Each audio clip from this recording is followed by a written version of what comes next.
బంగారం ఈ పేరు వినగానే అందరి కళ్ళు మెరుస్తాయి. ఆ బంగారు కాంతి ఇప్పుడు అలల అడుగు నుండి వెలువడుతోంది.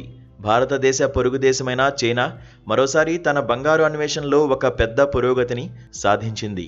చైనాలోని షాన్డాంగ్ ప్రావిన్స్లోని యాంటై నగరంలోని లైజౌ తీరానికి సమీపంలో సముద్రం కింద విస్తారమైన బంగారు నిక్షేపం కనుగొనబడింది.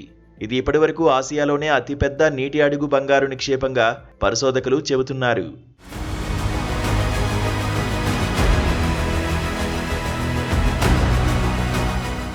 యాంటై నగర ప్రభుత్వం ఇటీవల ఒక సమావేశంలో మాట్లాడుతూ తాజా బంగారు నిధితో లైజౌలో మొత్తం నిరూపితమైన బంగారు నిల్వలను 3,900 టన్నులకు పెంచిందని పేర్కొంది.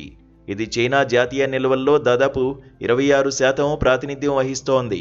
లైజౌ ఇప్పుడు బంగారు నిల్వలు ఉత్పత్తి రెండింట్లోనూ చైనాలో మొదటి స్థానంలో ఉంది. ఈ ఆవిష్కరణ చైనా బంగారు నిల్వలు గతంలో అంచనా వేసిన దానికంటే చాలా పెద్దదిగా ఉండవచ్చని నిపుణులు అంచనా వేస్తున్నారు.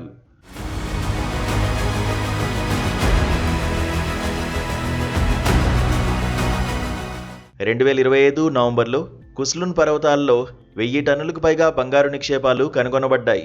గత నెలలోనే 1444.49 టన్నులు కలిగిన చైనా మొట్టమొదటి సూపర్ లార్జ్ తక్కువ గ్రేడ్ బంగారు నిక్షేపం లియోనింగ్ ప్రావిన్స్లో కనుగొనబడింది.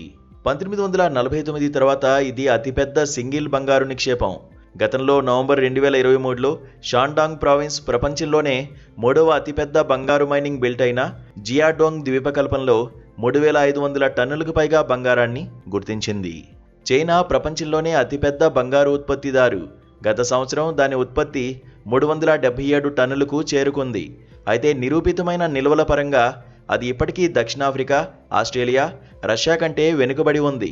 కరెన్సీ హెచ్చుతగ్గులు, ఆర్థిక నష్టాలకు వ్యతిరేకంగా బంగారం ఒక హెడ్జ్గా పరిగణించబడ్డమే కాకుండా ఎలక్ట్రానిక్స్, ఏరోస్పేస్ వంటి పరిశ్రమల్లో కూడా ఇది ఒక ముఖ్యమైన వస్తువు.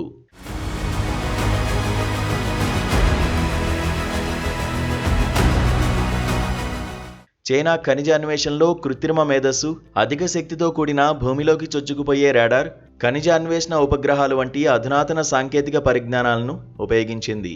గత సంవత్సరం చైనా భౌగోళిక అన్వేషణ కోసం 115.99 బిలియన్ యువాన్లు ఖర్చు చేసింది.